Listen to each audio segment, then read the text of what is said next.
Sebelum mengikuti video ini jangan lupa ngopi dulu ya kawan-kawan. Sebab ngopi itu gratis kalau di rumah sendiri.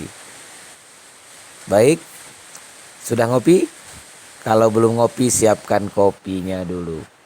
Sebab ngopi adalah bagian dari kebiasaan yang akan mampu meningkatkan kesejahteraan masyarakat. Terutama para petani kopi dan para pemilik warung kopi. Oke, lanjut.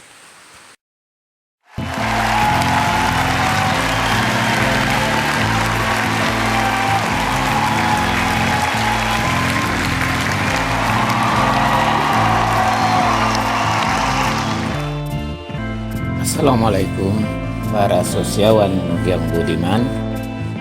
Pada video sebelumnya kita sudah membicarakan persoalan kesetaraan dari sisi liberalisme dan dari sisi komunisme. Pada dasarnya sisi kesetaraan dari dua ideologi sekuler itu sudah kita kuliti secara garis besar ya kawan-kawan.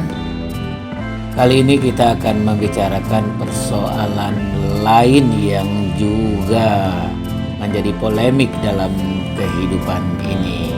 Pertama adalah persoalan gender antara laki-laki dan perempuan yang akhirnya meruncing setelah terjadinya gerakan feminisme.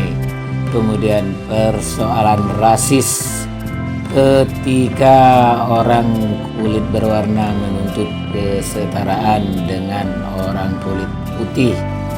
Yang berikutnya adalah persoalan perbedaan keyakinan yang pernah kita singgung sebelumnya, kawan-kawan ya, di mana orang-orang beragama meyakini Tuhan dengan pola perspektif mereka masing-masing dan kemudian menganggap cara pandang ketuhanan mereka yang paling benar.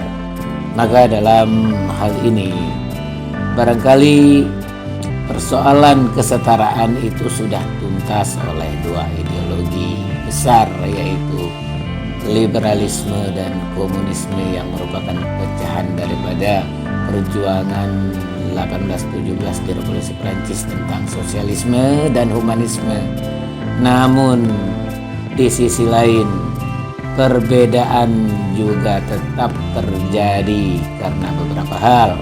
Yang pertama adalah pandangan rendah orang kulit putih terhadap orang kulit berwarna.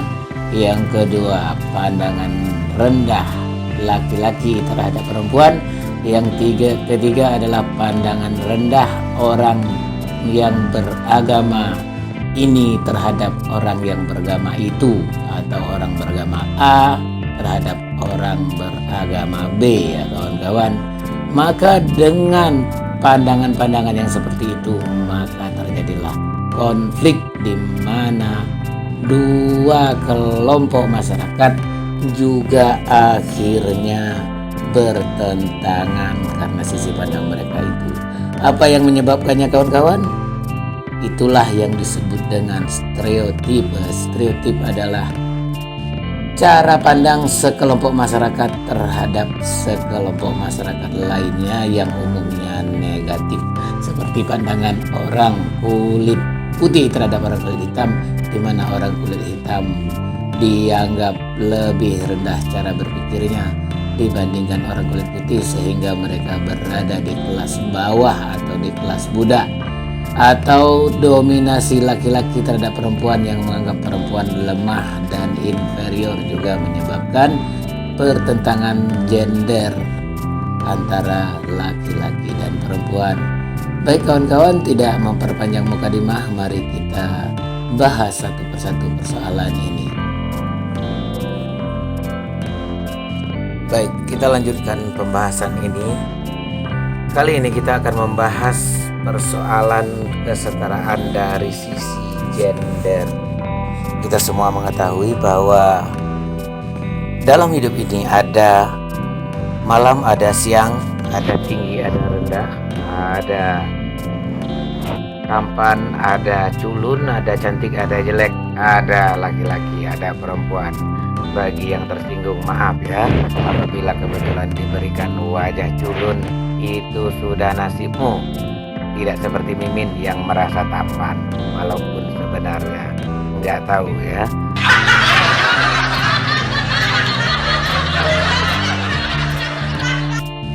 Oke, kita lanjutkan kepada pembahasan soal feminisme ini. Feminisme adalah sebuah paham yang menyatakan persamaan hak antara pria dan wanita. Secara bahasa, feminisme adalah sebuah konsep pikir di mana laki-laki dan perempuan itu setara, sama dalam segala hal, baik itu dalam kemampuan berpikir, kemampuan menyelesaikan masalah, kemampuan menguasai pusat-pusat produksi, bahkan menguasai negara. Begitulah sederhananya. Jadi secara sederhana, gerakan feminisme adalah keinginan untuk menguasai segala sisi kehidupan oleh para perempuan. Wah, serem juga ya kawan-kawan. Nih yang cewek-cewek nih kalau udah ketularan pemikiran feminis nih, ya Mimin minta ampun dah. Suka-suka kalian aja lah. Mimin mau dijadiin anak buah juga boleh, nggak apa-apa. Asalkan kalian tetap cinta gitu loh.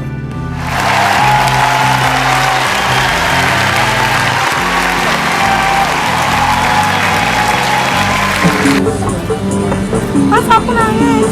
Cinta gitu loh.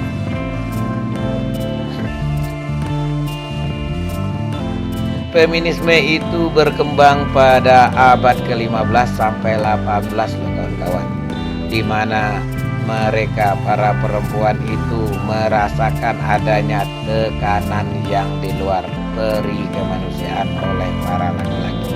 Wah, salah laki-laki juga kayaknya nih, agan-agan sekalian. Ini banyak memang cowok yang pada egois ya, karena merasa penting gitu. Nah, ini akibatnya perempuan pada melawan. Pada abad ke-15 sampai 18 di Eropa, seorang yang bernama Christine de Pazan. Nah, Christine de Pazan menulis tentang ketidakadilan yang dialami perempuan. Nah, pada abad ke-18 terjadi pergerakan yang cukup nyata kawan-kawan. Ada orang-orang yang sangat kokoh dengan pendiriannya, memperjuangkan daripada nasib perempuan-perempuan yang tertindas ini. Nah, salah satu tokoh itu adalah Susan, kemudian ada temannya Elizabeth namanya kawan-kawan. Perjuangan mereka terus berkembang sehingga pada abad ke-19 ada seorang yang bernama Lady Mary. Nah, Lady Mary. Dengan dipelopori oleh Lady Mary, terjadilah gerakan besar-besaran di mana para perempuan menuntut hak mereka secara brutal. Brutal kawan-kawan. Mereka pengen semua hal dalam kehidupan ini disamakan sama cowok. Bisa nggak ya? Kali aja bisa. Kalau menurut pandangan para kaum feminis itu bisa kawan-kawan. Nah, gelombang-gelombang pergerakan feminisme itu terbagi menjadi 3 kawan-kawan semua. Pertama ada gelombang suara perempuan saja. Itu salah satunya dipelopori oleh Charles Powter. Ini nggak tahu nih kawan-kawan. Charles Powter tahun 1887. Wah, itu Mimin entah di mana, belum ada itunya mana ini kawan-kawan. Kemudian ada buku berjudul Subjection of Women karya John Stuart ya kawan-kawan pada tahun 1869. Nah, John Stuart Mill ini mengetengahkan sebuah tesis tentang perjuangan wanita dari arah-arah konsep sosial biasa menuju dunia politik. Wanita mesti diberi hak revolusi sosial dan politik. Hak demikian membuahkan hasil ketika tahun 1830 sampai 1840, maka dengan adanya buku itu kawan-kawan, maka perbudakan terhadap perempuan itu mulai menjadi perhatian oleh orang banyak. Juga ya kawan-kawan, ternyata gerakan feminisme ini ada sisi positifnya juga, terutama buat kaum hawan yang cantik-cantik, centil-centil, manis-manis, tapi malah menderita. Pas aku nangis.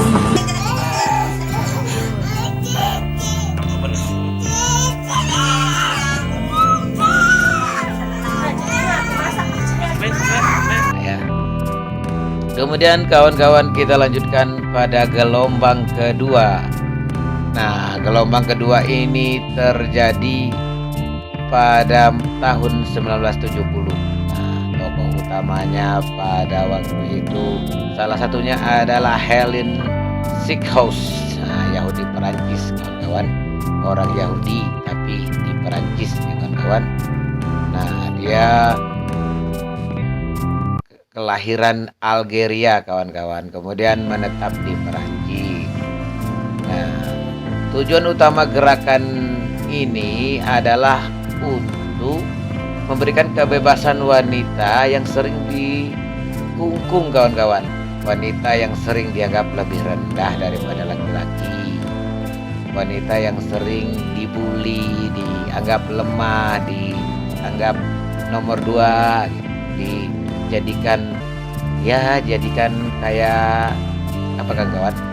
Kayak kucing gitu ya, dilus-lus, dimanja-manjain, kalau nakal dilecut gitu ya. Nah, nggak manusiawi lah gitu. Maka terjadilah perjuangan pengennya wanita itu dimanusiakan, dianggap sama, diperlakukan sama oleh kaum Adam sebagai manusia yang substansinya adalah sama dengan si laki-laki sendiri. Gelombang ketiga berkembang kawan-kawan. Ini udah terlalu maruk pada gelombang ketiga ini para perempuannya kawan-kawan. Pada saat ini mereka bukan hanya ingin diperlakukan sama, bukan hanya ingin diberikan hak-hak kebebasannya, tapi malah ingin berkuasa kawan-kawan. Pada tahap ini terjadi gerakan besar-besaran untuk menguasai berbagai isu sosial kawan-kawan. Feminisme itu sering mengkampanyekan berbagai isu sosial seperti pornografi, reproduksi, bahkan kekerasan terhadap perempuan dan anak. Namun itu semua dilakukan dengan tujuan apa kawan-kawan? Dengan tujuan politik untuk mendapatkan kekuasaan. Bahkan pada gelombang ketiga ini kawan-kawan, terjadi juga perjuangan yang cukup membuat miris ya kawan-kawan, di mana ada gelombang perjuangan untuk mendapatkan tempat oleh kelompok kaum lesbong atau lesbian kawan-kawan, yang juga dilakukan oleh kaum homoseks atau gay. Jadi gerakan feminisme mutakhir ini sudah mengarah kepada penabrakan seluruh nilai moral, budaya, adat, bahkan agama. Kayaknya ujung-ujungnya Tuhan pun dianggap nggak ada, atau Tuhan diajak berantem kawan-kawan. Jadi perkembangan feminisme dari awal fase 1, 2, 3 ini kawan-kawan, ini dapat kita lihat. Pertama adalah perjuangannya untuk mendapatkan kebebasan daripada penganiayaan kawan-kawan. Penganiayaan yang dilakukan oleh kaum laki-laki yang merasa superior. Itu adalah fase-fase pertamanya. Kemudian fase-fase keduanya adalah kawan-kawan perjuangan mereka untuk mendapatkan penghargaan yang setara, disamakan haknya, disamakan derajatnya, dan dihargai sebagai manusia kawan-kawan. Nah, pada gelombang ketiga ini sudah mencapai suatu dominasi kawan-kawan. Mereka pengen mengalahkan laki-laki, ingin berada pada posisi atau kekuasaan dengan memiliki jabatan. Bahkan ada yang ingin diberikan sebebas-bebasnya dalam hidup ini tanpa ada kekangan. Misalnya perjuangan mereka untuk kawin sesama jenis seperti gerakan kaum lesbian dan para gay, kawan-kawan. Nah, itulah secara sederhana apa itu feminisme, kawan-kawan. Semoga saja apa yang Mimin jelaskan ini memberikan manfaat bagi kawan-kawan. Dan apabila ini tidak memberikan manfaat, kawan-kawan, silakan di dislike aja ya, kawan-kawan. Berikutnya, kawan-kawan, kita akan coba membahas apakah feminisme ini sejalan dengan norma-norma harmoni sosial. Seperti awalnya kita sudah membahas perjalanan daripada liberalisme, perjalanan daripada sosialisme, di mana kedua-duanya beranjak daripada humanisme yang diwariskan oleh bangsa Yunani kepada seluruh bangsa di dunia. Karena kita tahu, kawan-kawan, orang Yunani memang top tier dalam mewariskan filsafat yang akhirnya dibedah, ditelusuri, dikunyah, dan ditelan mentah-mentah oleh banyak orang sehingga menjadi tiang atau menjadi pokok, menjadi dasar rujukan utama dari cara pikir kontemporer saat ini. Nah, humanisme menjadi suatu dasar bagaimana manusia harus dihargai sebagai manusia. Manusia lahir ke dunia sebagai makhluk yang merdeka dan mereka mesti diberikan kebebasan dengan kemerdekaannya itu. Itulah yang diwariskan oleh humanisme. Bahkan sampai sekarang kita mengenal yang namanya hak asasi manusia, di mana semua manusia berhak untuk hidup, berhak untuk diberikan kebebasan, berhak untuk bahagia, dan berhak untuk menentukan nasibnya sendiri. Itulah warisan humanisme kepada kita semua. Warisan humanisme ini kemudian melahirkan sebuah konsep sosialisme yang terpecah menjadi sosialisme radikal atau komunisme, atau sosialisme kapitalis yang dikembangkan dalam konsep pikir sosialis liberalis. Nah, kawan-kawan, bagaimana pula dengan feminisme? Feminisme hadir di antara itu semua, kawan-kawan, di mana para wanita mulai memobilisasi kekuatan mereka sendiri dan berusaha pula bersuara untuk memperjuangkan hak-hak mereka, untuk memperjuangkan kepentingan mereka.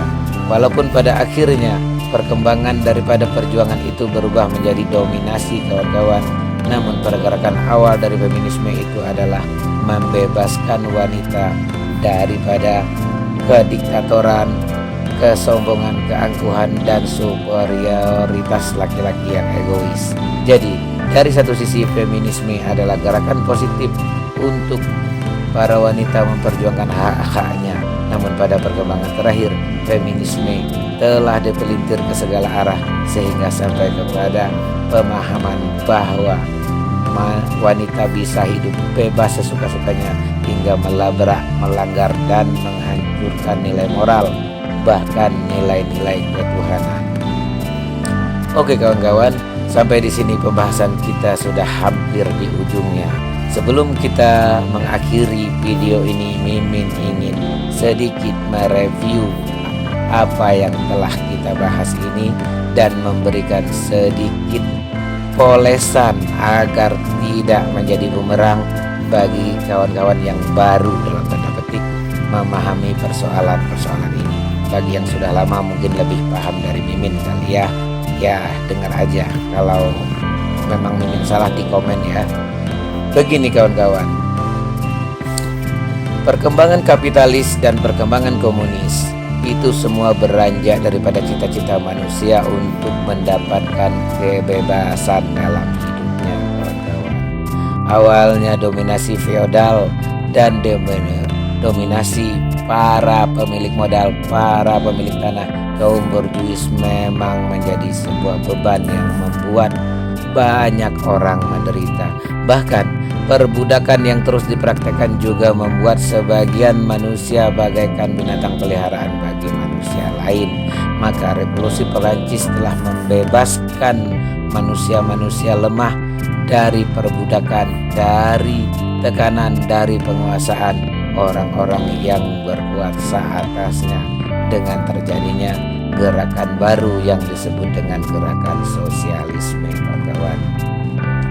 Perkembangan berikutnya adalah konsep pikir liberalis yang akhirnya memberikan manusia kebebasan mutlak, membuat ketimpangan baru di mana orang-orang yang mampu dan memiliki kesempatan untuk menguasai aset dan modal justru melakukan perbudakan gaya baru terhadap orang-orang yang lemah dan tidak mampu menghasilkan pusat-pusat produksi sendiri. Mereka bekerja dengan orang-orang yang menjadi majikannya dalam keadaan tertindas, sehingga ini perlu untuk dicarikan solusi. Adalah Karl Marx yang akhirnya merumuskan sistem sosialismenya sendiri, di mana Marxisme memberikan sebuah solusi bahwa kapitalisme itu mestilah harus diruntuhkan dan digantikan dengan sistem sosialisme murni yang beranjak kepada kesetaraan, di mana alam melahirkan manusia dalam keadaan bebas, merdeka. Bagi Karl Marx, orang bekerja mestilah dalam keadaan gembira, bahagia, tidak dalam tekanan dan terpenuhi kebutuhannya. Sementara sistem kapitalisme jauh daripada apa yang diharapkan itu. Sistem kapitalisme berusaha memperkaya dirinya sendiri, terlepas daripada memeras keringat dan tenaga para karyawannya. Nah, perkembangan pemikiran Karl Marx ini kemudian diadopsi oleh orang-orang yang berpaham radikal, kawan-kawan. Dengan meminjam istilah komunisme yang pernah diucapkan Karl Marx, mereka menjadikan rumusan itu sebagai ideologi mereka yang mereka sebut dengan ideologi komunisme. Ideologi komunisme ini akhirnya juga tidak menjawab apa yang dicita-citakan oleh Karl Marx, kawan-kawan. Dalam konsep mereka ada namanya sistem sama rata sama rasa. Sama rata sama rasa artinya adalah penghapusan dari pemodal, menjadi sebuah mimpi yang tidak mungkin menjadi nyata, kawan-kawan, karena dalam kehidupan ini selalu ada pemimpin dan selalu ada yang dipimpin. Orang yang memimpin mempunyai hak otoritas untuk mengatur yang dipimpinnya, sementara orang yang dipimpin harus patuh kepada pimpinannya. Jadi dalam bayangan Mimin, yang dimaksudkan Karl Marx dalam hal ini adalah kesetaraan dalam konsep solidaritas, kawan-kawan. Jadi orang yang dipimpin memiliki empati terhadap yang dipimpin, dan yang memimpin pun memiliki empati terhadap yang dipimpinnya. Jadi ada solidaritas antara kaum pemodal dan kaum pekerja, di mana kedua belah pihak memiliki visi-visi khusus untuk menjaga keharmonian hubungan mereka. Namun sampai saat ini itu hanyalah ilusi dan belum tercapai. Kita melihat Uni Soviet yang runtuh dengan paham komunismenya, serta Jerman Timur yang ambruk oleh paham komunisnya, juga merupakan eksperimen gagal tentang penerapan konsep sosialis radikal ini. Republik Rakyat Cina atau Republik Tiongkok sekarang berkembang menjadi sebuah negara sosialis yang berusaha menguasai modal dengan segala cara, bahkan membangun aset-aset mereka di negara-negara lain dengan gaya imperialisme tersembunyi. Artinya, paham yang mereka terapkan juga akhirnya adalah paham kapitalisme gaya baru atau sosialisme kapitalis, kawan-kawan. Untuk itu, Mimin menawarkan sebuah solusi, ya kawan-kawan. Solusi yang sangat klasik yang dulu ditentang oleh para pemikir di abad Renaissance. Solusi itu adalah bagaimana manusia menyadari bahwa dia adalah makhluk yang terbatas, makhluk yang diciptakan oleh penciptanya. Jadi manusia tidak bisa menentang apa yang sudah ditentukan Tuhan. Tuhan telah menetapkan manusia pada kodratinya yang alamiah, dan Tuhan juga telah memberikan tuntunan-tuntunan bagaimana cara menghadapi kehidupan ini secara sempurna. Dalam konsep yang Mimin pahami, kawan-kawan semua, bahwa orang kaya itu mesti mengasihi orang miskin, itu fitrah yang diperintahkan oleh Tuhan. Para pengusaha harus mengasihi karyawannya, itu juga fitrah yang diperintahkan oleh Tuhan. Orang yang dipimpin mesti mematuhi pimpinannya, itu adalah fitrah yang diperintahkan oleh Tuhan. Sementara orang-orang berilmu mesti membagikan ilmunya secara gratis, itu juga fitrah yang ditentukan oleh Tuhan. Jadi apapun ceritanya, apapun konsepnya, cara pikir kapitalisme dan cara pikir komunisme adalah dua sisi koin, kawan-kawan. Dua sisi koin, koinnya sama, sisinya berbeda, kawan-kawan. Di satu sisi mereka mengemasnya dalam bentuk kesetaraan sosial, di sisi lain mereka mengemasnya dalam konsep kebebasan absolut. Intinya kedua-duanya adalah paham sekuler yang mengajak orang untuk lupa pada kodratnya. Pada dasarnya manusia tidak akan bisa terlepas dari kodratnya. Manusia terikat daripada batas kemampuannya berbuat dan berpikir sebagai manusia, walaupun akalnya jauh melampaui batas-batas daripada eksistensinya sendiri, kawan-kawan. Begitu juga feminisme, kawan-kawan.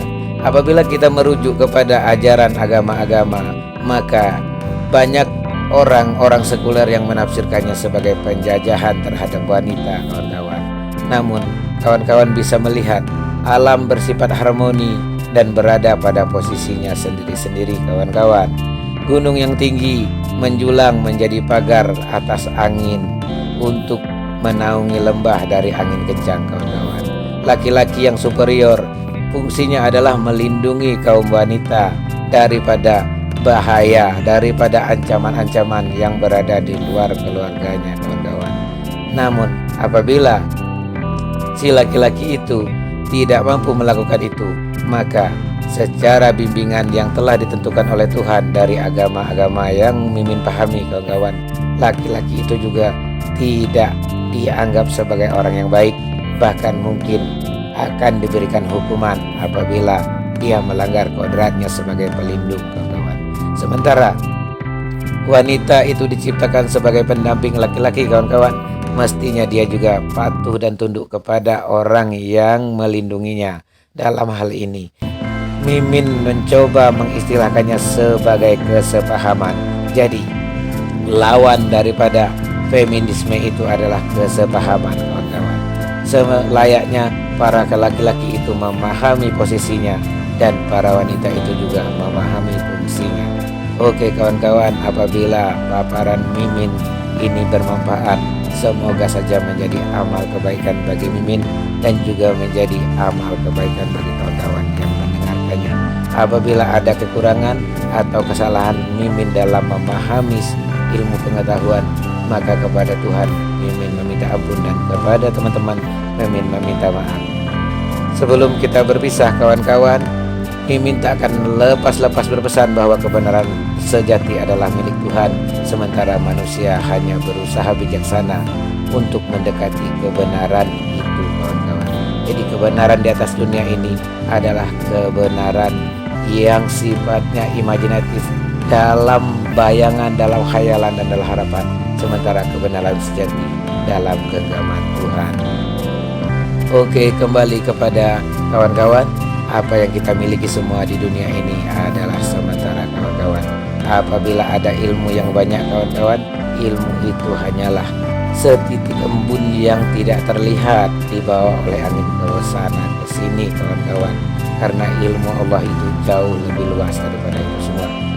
Selanjutnya, apabila ada nih cewek-cewek yang cakep-cakep, yang cantik-cantik, yang montok-montok, yang manis-manis, yang putih-putih, yang gelis, yang bikin gemes, imut-imut, itu semua juga akan pergi, wahai saudariku. Apabila umur Anda sudah sampai kepada 40, gigi-gigi yang putih mulai rontok, pipi mulai keriput, mata mulai rabun, rambut mulai beruban, semuanya berakhir. Laki-laki juga gitu kawan-kawan, yang jaya sekarang, yang kaya raya, punya mobil, punya rumah, punya istana, punya selir banyak, nanti juga akan diambil semuanya oleh Tuhan, dan Anda akan dibenamkan ke dalam tanah dalam keadaan tidak bernyawa. Jadi kita semua bukan apa-apa. Wassalamualaikum warahmatullahi wabarakatuh.